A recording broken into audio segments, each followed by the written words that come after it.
C B junction ಇಂದ ASC college ವರೆಗೂ ಕೂಡ ಈ ರೀತಿ ಹೊತ್ತೊಯ್ದಿರುವುದು. ಕಾರ್ನಲ್ಲಿ ಪರಾರಿಯಾಗಿದ್ದ ಈ ಚಾಲಕ ಸುರೇಶ್ ಅವನನ್ನು ಅರೆಸ್ಟ್ ಮಾಡಿದ್ದಾರೆ. ಹಲಸೂರು ಪೊಲೀಸರು ಅರೆಸ್ಟ್ ಮಾಡಿದ್ದಾರೆ. ಕೊಲೆಯತ್ನ ಕೇಸನ್ನು ದಾಖಲಿಸಿದ್ದಾರೆ.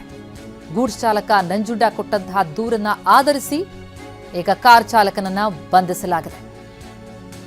ಎರ್ಟಿಗಾ ಕಾರ್ ಅದು K03 NN 4501. ನೋಡಿ, ಈ ದೃಶ್ಯಗಳಲ್ಲಿ ಗಮನಿಸ್ತಾ ಇದ್ದೀವಿ. 1 ಕಿಲೋಮೀಟರ್ ಈ ರೀತಿ ಹೊತ್ತೊಯ್ದಿರೋದು.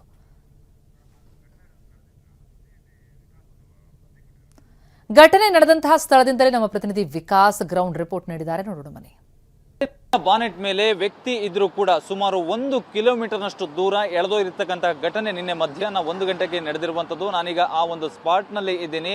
ಸಿಬಿ ಸರ್ಕಲ್ನಿಂದ ನೇರವಾಗಿ ಏನು ಎಎಸ್ಸಿ ಸೆಂಟರ್ ಕಡೆಗೆ ಹೋಗ್ತಕ್ಕಂಥ ಈ ಒಂದು ರಸ್ತೆ ಏನಿದೆ, ಈ ಒಂದು ರಸ್ತೆಯಲ್ಲಿ ಸುಮಾರು ಮಧ್ಯಾಹ್ನ 1 ಗಂಟೆಗೆ ನಿನ್ನೆ 1 ಗಂಟೆ ಸುಮಾರಿಗೆ ಗೂಡ್ಸ್ ಚಾಲಕ ನಂಜುಂಡ ಮತ್ತು ಕಾರ್ ಚಾಲಕ ಸುರೇಶ್ ನಡುವೆ ಈ ಒಂದು ಸರ್ಕಲ್ನಲ್ಲಿ ಮಾತಿಗೆ ಮಾತು ಬೆಳೆಯುತ್ತೆ. ಕೆಲವೊಂದು ಅಂದ್ರೆ ಅಡ್ಡಗಟ್ಟಿದ್ರು ಅನ್ನೋ ಕಾರಣಕ್ಕೆ, ಅಂದ್ರೆ ಕಾರಿನ ಮುಂಭಾಗದಲ್ಲಿ ತಂದು ಆತ ಗೂಡ್ಸ್ ವಾಹನ ಹಾಕದ ಅಂತೇಳಿ ಮಾತಿಗೆ ಮಾತು ಬೆಳೆಯುತ್ತೆ. ನಂತರದಲ್ಲಿ ಕಾರಿನ ಮುಂಭಾಗದಲ್ಲಿ ನಿಂತ್ಕೊಂಡು ಗೂಡ್ಸ್ ಚಾಲಕ ನಂಜುಂಡ ಮಾತನಾಡ್ತಿರ್ತಕ್ಕಂಥ ಸಂದರ್ಭದಲ್ಲಿ ಈತ ಕೋಪಗೊಂಡಂತ ಸುರೇಶ್ ಕಾರ್ ಬಾನೆಟ್ ಮೇಲೆ ಆ ವ್ಯಕ್ತಿಯನ್ನ ತಳ್ಳಿಕೊಂಡು ಸುಮಾರು ಈ ಒಂದು ರಸ್ತೆ ಮುಖಾಂತರವಾಗಿ 1 ಕಿಲೋಮೀಟರ್ನಷ್ಟು ದೂರ ಆತನನ್ನ ಎಳೆದೊಯ್ದಿರ್ತಕ್ಕಂಥದ್ದು.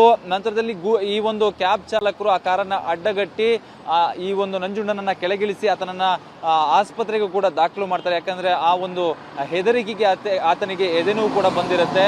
ನಂತರ ಏನು ಹಲಸೂರು ಪೊಲೀಸ್ ಠಾಣೆಗೆ ಏನು ಕಂಪ್ಲೇಂಟ್ ಅನ್ನ ಕೂಡ ಮಾಡ್ತಾರೆ ಅಲ್ಲೇ ಸ್ಥಳೀಯರು. ತಕ್ಷಣ ಸ್ಥಳಕ್ಕೆ ಬಂದ ಪರಿಶೀಲನೆ ನಡೆಸಿದಂತ ಪೊಲೀಸರು ಎಸ್ಕೇಪ್ ಆಗೋದಕ್ಕೆ ರೆಡಿ ಆಗಿರ್ತಾನೆ ಸುರೇಶ್. ಆದ್ರೂ ಕೂಡ ಕಾರನ್ನ ಸ್ಟಾರ್ಟ್ ಮಾಡ್ಕೊಂಡು ಹೋಗಿರ್ತಾರೆ. ನಂತರ ಕಾರಿನ ನಂಬರ್ ಪ್ಲೇಟ್ ಆಧರಿಸಿ ಈಗ ಚಾಲಕ ಸುರೇಶ್ನನ್ನ ವಶಕ್ಕೆ ಪಡೆದಿರುವಂತದ್ದು.